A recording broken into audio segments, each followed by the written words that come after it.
Hi folks, well I covered the trilogy of exposure, which is lens aperture, shutter speed and sensor ISO sensitivity.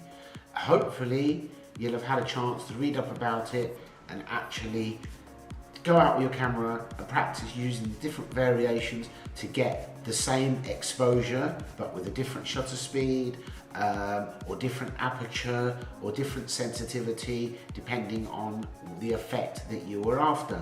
Sometimes though the exposure triangle needs a little help. Why would that be? For example, if you want to open your lens wide open but it's very bright, to be able to open your lens to f2, 1.8, 1.4 on a very bright day means your shutter speed has to be very high, sometimes beyond what your camera is capable of. Or in the case of taking video, you may not really want your shutter speed to go very high because for certain other reasons, which we'll go into at a later date, when you're doing video on a DSLR or mirrorless, your shutter speed should actually be set at double the frame rate. So if you're shooting at 25 frames per second, your shutter speed should be at 50. If you're shooting at 60 frames per second, your shutter speed should be 125th.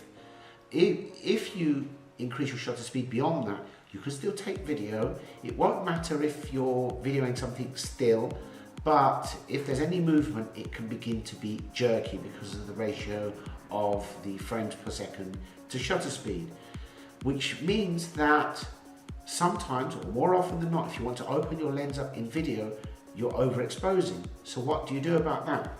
What you do is you get one of these. This is a variable neutral density filter. It's like sunglasses for your lens, but this is very clever. As you turn it, this actually darkens and it allows less light through your lens.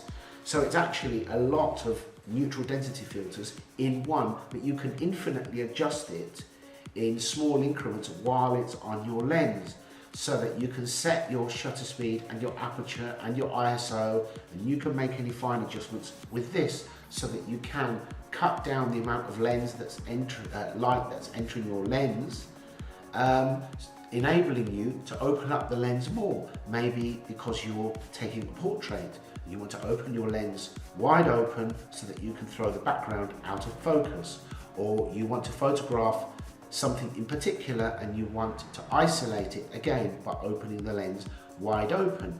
With this, you can actually cut down the amount of light by 5 or 6 stops. It's quite a lot. It's very good. What I would advise is to actually buy one of these in the size of your largest lens. If you have any pro lenses, they normally take a 77mm filter. That's what this one is, because I bought this to go on the lenses on my Nikon. Then what you can do is you can buy these sorts of things. These are stop down rings, and you can get them from any size to any size, or sometimes you can even use 2 or 3 together. So if I'm using it, I can use this with a stop down adapter from 77. I can use it on 67, 62, 58, 52, and even down to some of the smaller lenses, that prime lenses that come for the Fuji cameras. So this one variable neutral density filter can fit all of my lenses. It might look a little bit odd having a ginormous enormous filter on a tiny little lens, but it doesn't matter. It's all about getting the job done. Besides, it's not much fun really carting around lots and lots of different size filters for different size lenses, plus the lenses. It just gets ridiculous, unless of course it is for a specific professional purpose. So I'd recommend go online, eBay, Amazon, just get a normal cheap unbranded one, have a play around with it, see how you get on. If you do get into it in a big way, you may wish to buy a superior quality one. Bear in mind that even the standard unbranded ones are very good. But as with all things in photography, to go that extra 2-3%, the actual price you pay increases disproportionately. So to buy a very good quality branded one might cost you as much as 10 times the price. So think carefully about what you really will need it for, and do you need one, a really expensive one, or do you just need a basic one because you just take video occasionally, just for YouTube, whatever the case may be. And you could always see how you get on, and if you find it's very useful, then you can buy a higher quality one at a later date. So that's your variable neutral density filter. The next one I wanted to show you is this 10-stop neutral density filter. You can't even see through that, but actually it does allow light through. This cuts the amount of light getting through to the lens by 10 stops. So much so that if you put this on, you can't really see to set up your image, your photo, or focus. So what you need to do is to actually set everything up on a tripod and then screw this on. Why would you want this? Well, in the middle of the day, when the light is not really flattering, you could be in London, in any busy city, there's people walking around, it's hard to get an interesting shot of anything. If you have a tripod, as long as it's fairly sturdy, and you have one of these, you can actually change your shutter speed from, say, 60th, 125, all the way down to a minute or two. Now, think about the effect that that will have on your photo. If you're photographing a building in a city on a summer's day, it's very bright, there's people everywhere. If you can slow that exposure down to 1 or 2 minutes with the camera on a tripod, the finished effect will be the static part of that image, the buildings, will be pin sharp because your camera was on a tripod. But anything that moves will be blurred, from fairly blurred or completely blurred to the point where they disappeared. Because if you're photographing a building, Buckingham Palace, and somebody walks in front of you across your field of view, in an exposure of 1 or 2 minutes, they won't even show in the image. And most of the people will merge into this blur, which gives a really interesting artistic creative effect. You may see that done a lot. If you're near water, you're photographing a river, a waterfall, the sea, if you set your camera up on a tripod and do the same thing, the water as it moves will blur into this smooth mist. You may have seen it with waterfalls especially, where instead of they're captured at high speed and you see the water frozen and the droplets of water frozen, if the exposure is 1 or 2 minutes, the water just turns into this silky blur. Again, beautiful creative effect. Another effect is for landscapes or buildings or whatever the case may be. If you have an exposure of 1 or 2 minutes, the landscape doesn't move, but what does move is the clouds. And you'll be amazed how much they do move in 1 or 2 minutes, meaning that you will have this beautiful landscape and you will have this dramatic sky with clouds that have movement in them and trails and so on. It can give you some really, really creative effects for something so small and not very expensive. And same principle applies.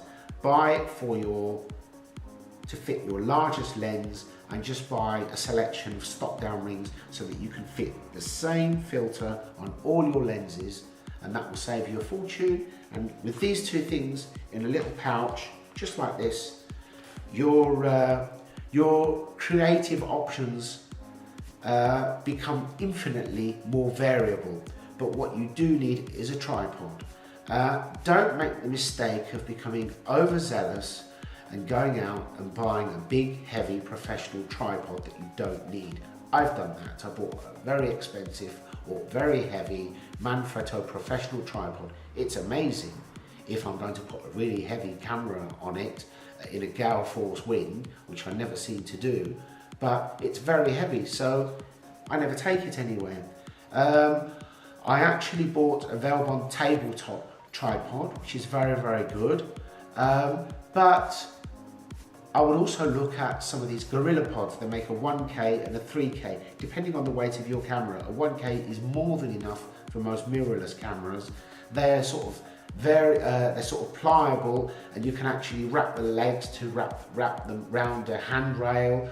It gives you a lot of options. It can fit in your kit bag, and there are even smaller ones. There's a tiny little Manfrotto one that's about 5 or 6 inches long. It's very sturdy, but it's small, and it can take anything up to a DSLR.